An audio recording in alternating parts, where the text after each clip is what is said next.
Steve, I just had to talk to you again because although it's April, it's March Madness. It is March Madness. So in what April. Are you up to? In April. Christy, first of all, thanks for visiting with me again. I had such a great time on your podcast. I think I was like your fourth podcast. And so it was an honor to be there at the very beginning of what will be an amazing series of interviews with amazing people. And I was just happy to be in there. And I'm so excited. This season has been my best ever.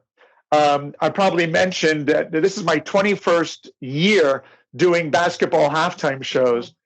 And I don't know what's in the water, but for some reason, I went from like 60 and 70. I'm going to do over 100 halftimes this year. It is absolutely craziness. And there's a lot of travel involved. But at the end of the day, I love what I do, to wake up in the morning and know in the back of my head that I'm going to have the opportunity to make an arena like 20,000 people smile and laugh. I mean, it doesn't get much better than that. So, Steve, do you like your job? Christy, I love my job. I absolutely adore my job. The worst part is the travel. The best part is entertaining people and meeting people along the way too. I have to say that when you sit in airports and you take, hundreds of flights on airplanes, you meet a lot of wonderful, interesting people out there. And, how do I broaden myself as a person? You speak to other people and you get to know about them. And this morning, my Uber driver to the airport, he was from Yemen. And he was telling me about his family and how he lives in Michigan, but his family lives in New York. And whenever he visits, they never let him stay at a hotel. And his family is so hospitable, and they put him up and they don't let him buy food or anything. And we had a wonderful conversation. Yeah. And just like I make people's days brighter with my comedy and my Simon Says, he made my day a little bit brighter just hearing about his family. Oh, isn't that wonderful? Isn't that like one of the best things about traveling is the people that you might meet? It's true. You never know what's just around the corner. In the midst of the boringness of travel, to not know what's just around the corner and who you're going to meet is a nice, it's a nice surprise. Yeah. Yeah, I can't agree with you more there. Some of my closest friends are people that I have met at the airport or airplanes or sitting at the hotel restaurant eating dinner. So I could not agree with you more.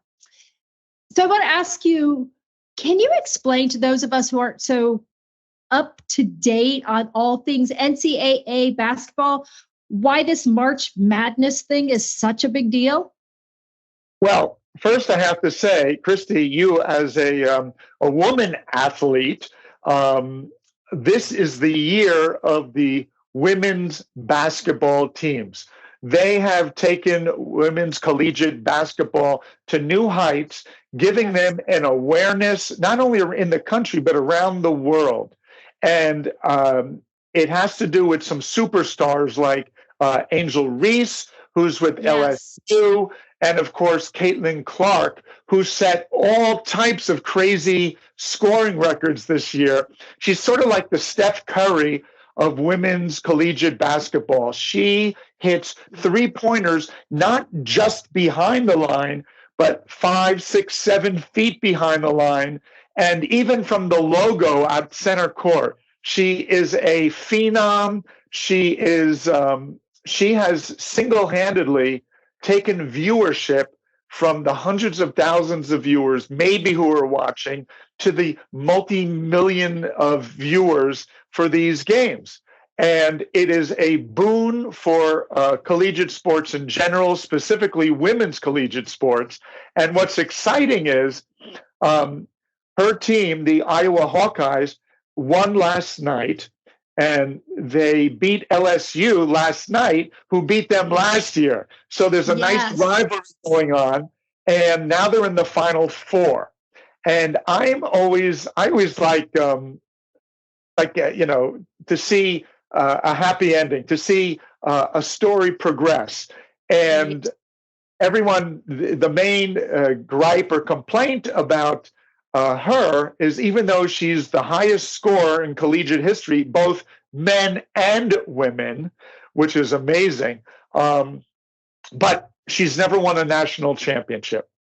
And so people say, oh, well, yeah, she could be the GOAT, but she hasn't won a national championship. So I look at the storyline and say, what would be the great way for this season to end, so that they'd maybe make a movie or write a book about it. And that would be if next weekend they win the national championship. So if I had to root for a team, I would root for the Iowa Hawkeyes. And, I don't have a pony in the race, but I think that would be a really beautiful way for her to end her collegiate career by winning the national title. I love that you bring that up for several reasons, because it's exciting to see women's sports getting more attention, number one. And to your point, people who were never Hawkeye fans are just following this team and these players. And that game last night, I was trying to get to sleep. I needed to get my sleep, but I couldn't. I could not stop watching. It was such a good game. And I don't know if you saw at the end of the game, what I really liked was the sportsmanship between Reese and Clark, to see them embrace each other and congratulate each other and say whatever they said to each other. It was such good sportsmanship. Yeah, there was a little last year. Caitlin Clark, was doing the "you don't see me" thing. That John Cena would do. "You don't see me." That was one of his moves. So she did that when she was scoring, and then Angel Reese ended up winning, and she's pointing to her finger like, "I'm the one with the ring, and you're not." Yes. So there was this sort of back and forth, and then there was all hubbubaloo on social, and so this year, I think both of them have grown and matured and have seen how important they are, not only to the game, but to the millions of little boys and girls out there who have been following their careers and watching them. And I think they took a different tack this year to be a little more professional, a little more mature about it. And Caitlin is moving on now. I mean, she has multi-million-dollar endorsement deals. Oh, yeah. And they're both going to be fine. They're both going to be fine. Yeah. Well, and I said to my husband as we were watching the game, it'd be really cool. What if they ended up being teammates at the next level? Well, then that would be a hard team to beat. That's for sure. That would be a hard team to beat for sure. Wanted to ask you, during these games, during March Madness, is there anything that we don't see, the people watching from TV, other than your amazing halftime shows? Well, I should tell you something, and it's the bane of my existence and also other halftime acts. The NCAA, once the tournament starts, the dance, they don't bring in professional halftime acts. The only time they use halftime acts are for the conference tournaments, which are the first 2 weeks. For your listeners who don't know, each conference, for example, the ACC or the Big Ten or the Big 12 or the Pac-12, all around the country, there's 20, 30 different conferences. And the first week of March, the women have their tournament within their own conference. And then the next weekend, the men have their conference tournaments. And every team that wins their individual conference, they get to go to the dance. So now there may be other teams in a conference that have such a good record and are so good, they're going anyway, and they didn't win their conference tournament. Sure. For example, Duke did not win the ACC tournament this year, but they're such a good team that they were still in the tournament up until recently. Right. So for those first 2 weeks in March, I do a ton of halftimes. I do the SEC, the ACC, the Big Ten, the Atlantic 10, and the Horizon League. I did 12 halftimes in 9 days, and it was just unbelievable. And I have these wonderful relationships with these tournaments. So they book me a year in advance. They'll say, Steve, I want you next year. So I literally cannot fit any more halftimes within the first 2 weeks of March. And I can't go out west to do a tournament because then with the time change, I wouldn't be able to get back to do the others. So it's like a jigsaw puzzle. Boom, boom, boom, boom, boom. So it's a great time of the year for me. But once the tournament starts, when we get to that third week in March, the only entertainment in-house, because the NCAA runs the show, and they want to control every aspect of it, which I guess they should. So they have the pep bands will play, the cheer squads and the dance squads for each school will go out and do routines, but and the mascots will be there. The hardest working people in showbiz, mascots. That's right. That's right. I have so many mascot friends. It's scary. That's the entertainment for all of March Madness. A few years ago in Indianapolis, they did bring me out for the final weekend, but I was performing outside the arena just as atmosphere for the fans that converged on to Indianapolis. So I played Simon Says outside on the street with the fans. But in terms of inside in the arena, it's straight up cheerleading and dance squads and the pep band. And that's the entertainment. Got it. But you're staying busy. Yes. There's still the NBA. And in fact, the NBA regular season ends, I think, next week. I've had a nice run. Last week, I did the Timberwolves, the Los Angeles Clippers, the LA Clippers, the Denver Nuggets, and then I did an ice hockey game also in the Denver area, the Colorado Eagles. And then I just last night, yeah, right. You just have to be a little careful on the ice. I was going to ask you, are you on skates or are you with your shoes on? No, what they do is they bring me out right after the first period. So anyone who watches hockey knows that those skaters, the ice gets really wrecked. So much so that you can walk on it pretty steadily without falling down. And then we have to just go a little bit fast because then the Zamboni comes out and preps it for the second period of play. Last night, I told you I did the Detroit Pistons. And then next week, I'll be doing the Dallas Mavericks, the Atlanta Hawks, and something else. I forget. But they call that fan appreciation, where those teams bring me in, and it's the final home game of the regular season for that team. Yeah. And they like to bring in Steve Max to play Simon Says with the fans as a way of saying thank you to them. So I look forward to that. And then once the regular season ends, then I sit by my phone and I wait for my teams to call me who've made it to the playoffs.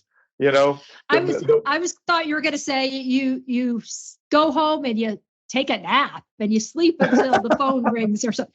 You got to get your sleep, man. I do actually have some non-sport related activities coming up. I have a robotics competition, a junior high school robotics competition in Houston, where 15,000 kids converge onto the conference center, not the conference, the convention center, and they all have these these wirelessly controlled robots. And the whole thing is about the robots. They don't fight each other like those shows on TV. Yeah. They have them do specific tasks. And then I come out and do Simon Says with these, brainiac kids. And they are a great audience. I did it last year. They're bringing me back. I'm also doing, in a few weeks, I'm doing Summerfest, which is they say the world's largest music festival. That's in Milwaukee. And I'm doing that with the interns of the Uline company. So that'll be coming up. How fun. Yeah, right. And so just some fun stuff coming up. And I'm doing the NFL draft in Detroit. So that is just craziness. Oh my gosh. I got a call from the NFL. They wanted me for the Pro Bowl, and I was already booked at Michigan, the University of Michigan in Ann Arbor. And I said to them, if there's another time you can use me, please reach out. I'd love to work with you. And they wrote right back, what are you doing for the draft? So Oh my goodness. so I'll be back in Detroit playing Simon Says with the fans Oh my gosh. in a few weeks. So that's kind of cool too. That is very cool. Steve, you don't slow down, do you? You know what? I'll slow down when I die. Well, it has been a pleasure talking to you again. Thank you for doing this March Madness in April with me. It's been a lot of fun to connect with you again. Yeah, and it's my pleasure. You know, I was listening to some of your podcasts, and it seems like every person, one is better than the next, you know, and they all have these really cool stories. And in fact, the first podcast you did, and then I guess the thanks, was it the Thanks Company? Yeah, Brendan Cam. Yep. And then you were kind enough to send me like a coupon, a gift card for like a meal or something. And I sent you a thanks. Yes. And I used it. I was out on the road and I remembered I had it and I used the thing. And I guess the whole point was to pay it forward. And so I try and do that when I'm on the road. And, you know, it's just nice to have that in the back of your head, to have a guest on your show, which is, you know, so positive, and what they're doing is so positive. And then people see it, and then a little something sticks in the viewers, you know, head, and then maybe they follow suit and pay it forward. And so that's just wonderful. I love what you're doing. And I guess where I can see them all, listen to them all on like Apple Podcasts, on Amazon Music, on Spotify. I publish them on Podbean, lots of different places with Samsung. So just trying to get them in more and more places. But I appreciate that. I have been very lucky to meet incredible people who say yes to being part of this podcast and share their stories about how they're following their dreams. And truly, like you, people are making a difference, making people happy or filling a need or whatever it is that they're doing. These are people who are just inspiring. But you know what, Steve? They're just everyday people like you and me that just are doing extraordinary things. While they're everyday people, they're doing extraordinary things. And I just happen to be lucky enough to get to talk to them and share them with the rest of the world. Yeah. I mean, these people, they're people that took a chance. You know, they're people that were doing something and said, you know what, this is okay, but this is what I really want to do. This is my passion. And I think we spoke about when I was sitting at Madison Square Garden watching a halftime show, and it was just terrible. You know, it was just a guy shooting foul shots and he wasn't hitting the rim. And I said, you know what? I think that I could do my Simon Says at Madison Square Garden. And I reached out to the CEO of Madison Square Garden. I took a little chance, followed my passion, and now here we are 21 years later. And I just, it's the best thing I ever could have done. I love that you said, I took a little chance. I called the CEO of Madison Square Garden, but that's it. It's believing in yourself and taking the chance, because what's the worst that could happen? Somebody ignores you. Somebody says no. That happens all the time anyway to everybody else. So why not? Yeah. Well, Christy, from Steve Max, the Simon Says Show, the king of the halftimes, I want to say to all your listeners and anyone who's watching this on social media, I would say, Simon Says, check out Productive Passions. You won't be sorry. Thank you, Steve. That means the world to me. And thanks for being with me again. We'll have to just catch up every once in a while. It would be my pleasure. Thanks again.